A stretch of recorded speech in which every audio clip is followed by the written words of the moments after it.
Bom dia, meus amados. Hoje é segunda-feira, dia 13 de janeiro de 2025. Vamos trazer hoje aqui duas perguntas que foram feitas no vídeo de segunda, 6 de janeiro. A primeira pergunta é do João, que diz o seguinte: tenho um problema que me assombra. Sou usuário de heroína. Tento deixar, mas não consigo. Não me vejo como uma pessoa de má índole, sem princípios. Pelo contrário, tenho preocupações familiares, ambientais, sociais, etc. No entanto, temo que este problema me impeça de ascender. Gostaria de um esclarecimento, pois tenho certeza que mais gente irá se interessar. Então, respondendo aqui, primeiramente, a pergunta do João, já falamos tantas vezes que o vício é uma prova a ser vencida. Se a Terra é um planeta escola, todas as almas encarnadas, agora ou em tempos idos, sempre fizeram parte do quadro de alunos desta escola. A Terra, como escola, oferece matérias, ensinamentos, oportunidades. Assim como uma escola qualquer, todas as matérias precisam ser ministradas dentro de um certo tempo para que o aluno atinja o final desse ciclo e passe para um ciclo adiante, mais adiantado. Em algum momento da vida longa, que são sucessivas encarnações, a alma precisa passar pela prova do vício. Faz parte do currículo dessa escola. Muitas almas não passaram nas suas provas em outras encarnações anteriores, e muitas também não fizeram o propósito de enfrentar esta prova. Esta é a última encarnação nas provas e expiações deste planeta Terra. Muitas almas que estão encarnadas agora ou não venceram a prova anteriormente ou não quiseram enfrentar nos seus planos de alma a prova do vício. Deixaram para esta última encarnação. Nas vidas anteriores a esta encarnação, a alma, enfalhando na sua prova do vício, ela tinha outras oportunidades, poderia passar pela prova numa encarnação posterior, mas você não tem mais essa possibilidade agora. O que acontece? Nós sabemos que a providência divina é maravilhosa e que nos dá tantas oportunidades que nós nem podemos imaginar. O amparo que nós temos é tanto que é impossível a nossa consciência imaginar. Algumas informações que nos chegam consolam, de certa forma, as pessoas que estão passando pelas suas provas e provavelmente algumas delas ou muitas delas não conseguirão superar nesta atual encarnação. Se não tem uma outra oportunidade numa próxima encarnação, aqui na Terra, antes do final da transição planetária, a alma poderia então perder a oportunidade da ascensão? Olhando pelo lado prático, diríamos até que sim, é uma possibilidade muito grande. Mas pelas informações que nos são passadas, nos dizem que se a alma é boa, se a alma tem os seus predicados, passou nas outras matérias, se a alma é voltada ao bem, como diz aqui o João, não me vejo como uma pessoa de má índole. pelo contrário, tenho preocupações familiares, ambientais, sociais. Então, o João, pelo que ele demonstra aqui, é uma alma consciente das suas responsabilidades, é uma alma que está num grau evolutivo mais elevado.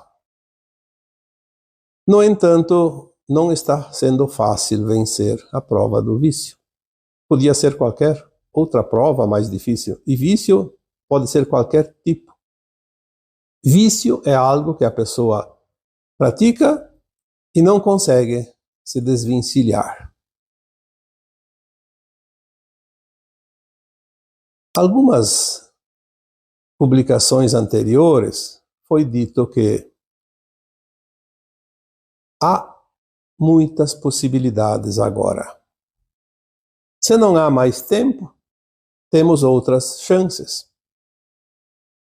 Nos são oferecidas oportunidades de todas as maneiras para que possamos escolher uma ou outra, para que a boa alma não seja exilada pelo motivo de não ter vencido uma prova do vício. Porque o que faz a alma ascensionar é o conjunto da obra, é a frequência dela. Se ela está numa frequência mais elevada, significa que a alma é boa. Para que iria para o exílio? Porque falhou em apenas uma situação. A média é boa, faz com que ela atinja o grau, o índice de ascensão. É claro que tem a contrapartida. O vício, em não sendo vencido como prova nesta encarnação atual, e a alma estando na condição de boa alma, ela vai ter oportunidade de compensar a falha de uma outra forma e não perder a condição de ascensão.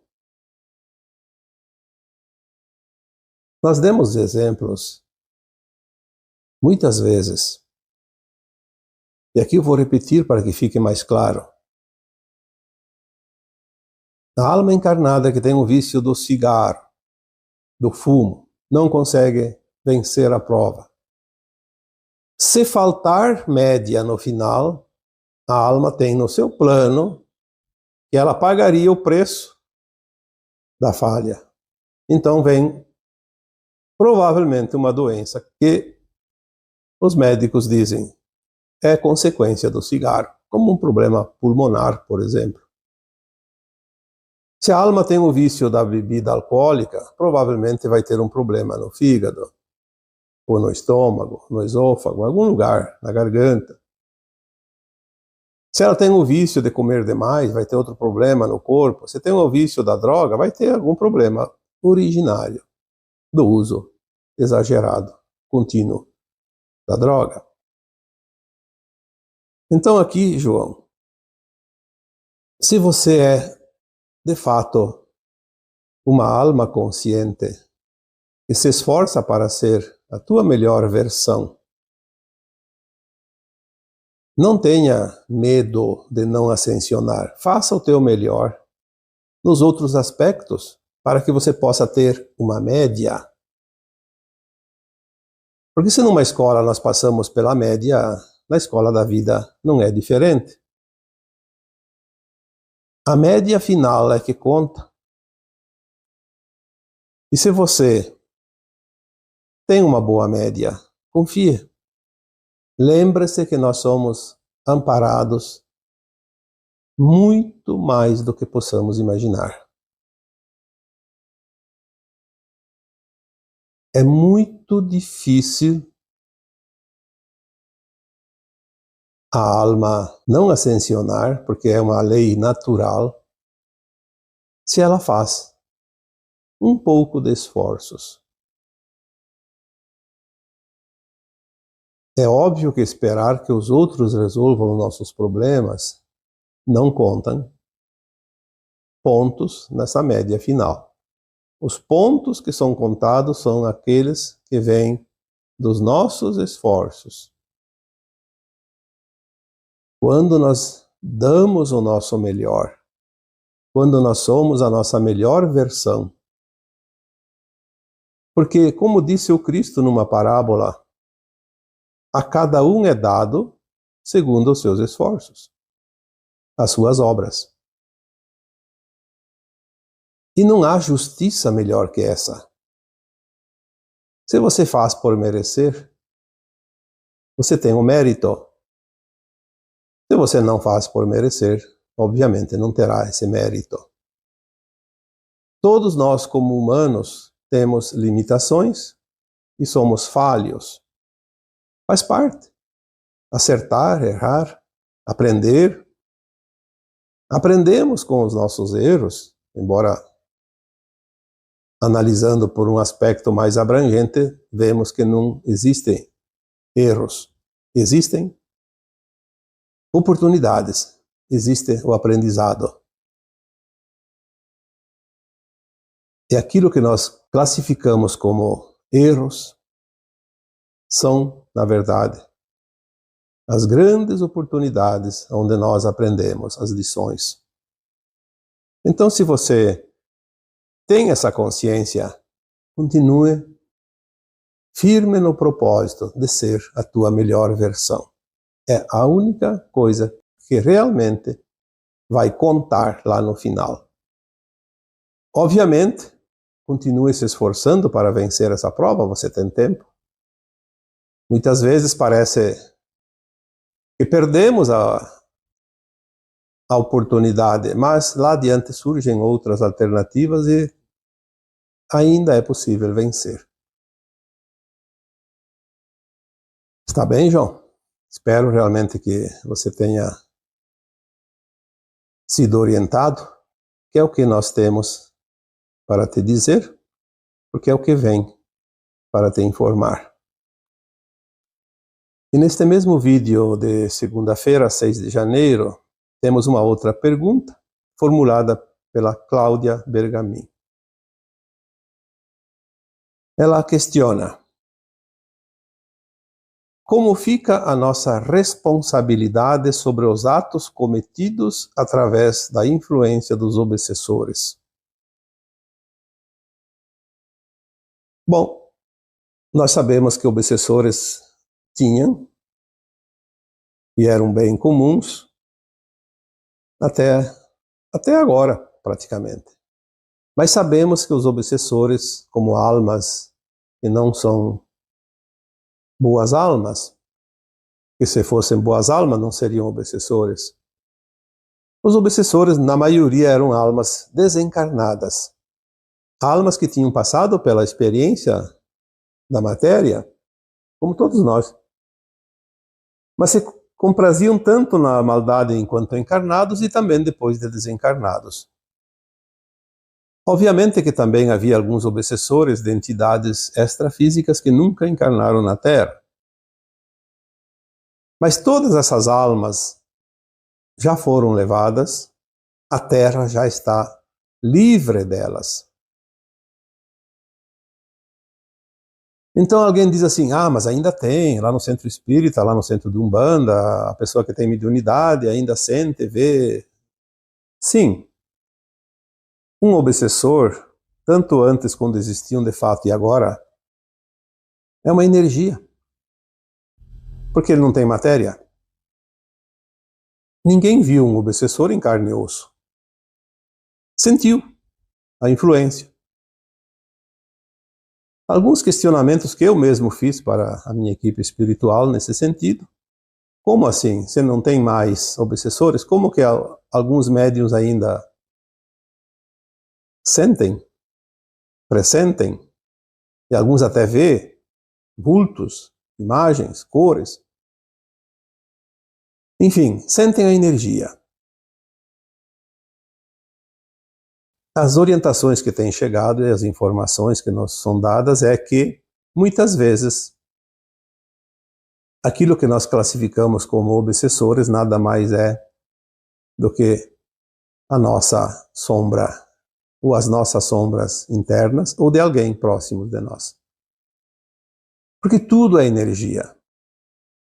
Então as mentalizações, as emanações mentais, as emanações psíquicas de certos pensamentos, de certas atitudes, de certas memórias, até de certos traumas guardados como memórias de alma, podem se manifestar energeticamente de tal forma que se parece como um obsessor. Então nem sempre são os obsessores. Nem sempre eram obsessores. E agora, pelas informações que temos, realmente não há obsessores. Mas independente de se tinha, se não tinha, se tem ou não tem, a pergunta que é formulada aqui pela Cláudia Bergamin, se nós somos responsáveis pelos atos cometidos através da influência dos obsessores. Nós sabemos que ninguém é obrigado a fazer algo se não quer. Ah, mas é um obsessor. O obsessor ele só vem por simpatia de pensamento, de frequência. Se a gente tem a frequência dele, ele vem. Se não tem, não vem. Então, se o obsessor me ataca, é porque eu tenho algo dentro de mim que ressoa com aquela consciência obsessora. Se eu mudo a minha frequência, o obsessor não me encontra mais. É como mudar uma senha de Wi-Fi. Você mudou a senha, não acessa mais o aparelho. Porque é frequência. Então, de certa forma, sempre seremos responsabilizados pelas nossas ações, mesmo influenciados. Obviamente que quando somos influenciados temos o atenuante. Porque às vezes não é a intenção. Eu diria que é uma falha, é um desleixo. Não me esforcei o suficiente, então eu cometi certos atos, certas atitudes que levaram a prejudicar algo ou alguém. Sou responsável. Mas se eu fui induzido, tem um atenuante. É óbvio que é assim. Muitas pessoas se escondem atrás de suas fraquezas para justificar os seus atos. E isto não isenta ele da responsabilidade. Tem alguns atos que não são responsabilizados. Quando a pessoa não tem a sã consciência, tipo uma pessoa que tem esquizofrenia, que sofre de loucura, tem problemas neurais, ela não é responsável pelos seus atos porque ela não tem noção do que está fazendo. Ali, eu diria que é um outro modo de quitar dívidas de vidas passadas através da anulação de uma vida, praticamente. Mas quando a alma encarnada sabe o que faz, mesmo dizendo que está sendo influenciada, ela pode fazer um esforço, se trabalhar para evitar de ser manipulada. É a mesma coisa que você fazer algo porque o outro te manda. Ah, você vai lá assaltar aquela pessoa, vai lá dar uma pedrada na cabeça daquele fulano. Você vai lá e mata o sujeito, você vai lá e faz isso ou aquilo. E você vai lá e faz. Ah, foi outro que mandou. Sim, foi outro que mandou. O outro é autor da ideia e você é coautor da ideia e praticante do ato. Você se comprometeu a cumprir uma ordem que não era lícita. Nós não podemos cumprir ordens que não são éticas, senão nós somos coautores.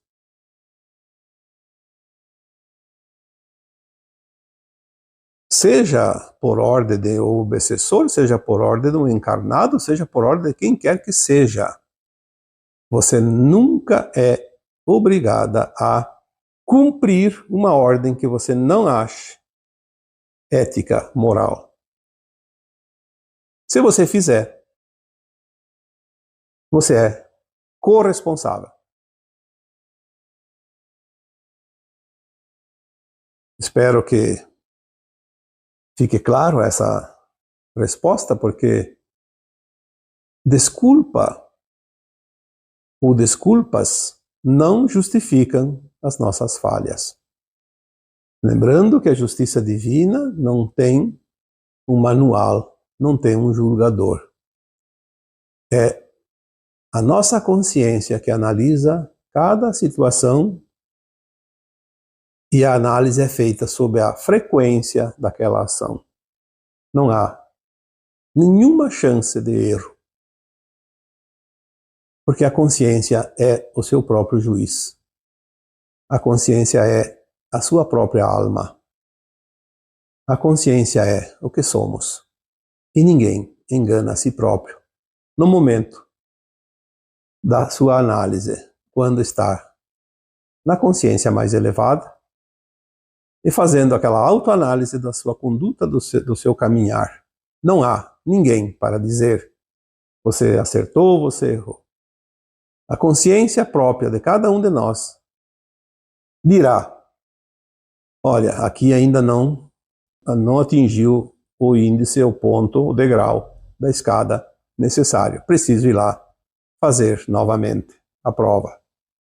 É assim que é. Está bem? Então, espero que realmente as duas questões tenham sido respondidas a contento. E assim, eu vos deixo com o meu abraço de luz em cada um de vocês. Namastê.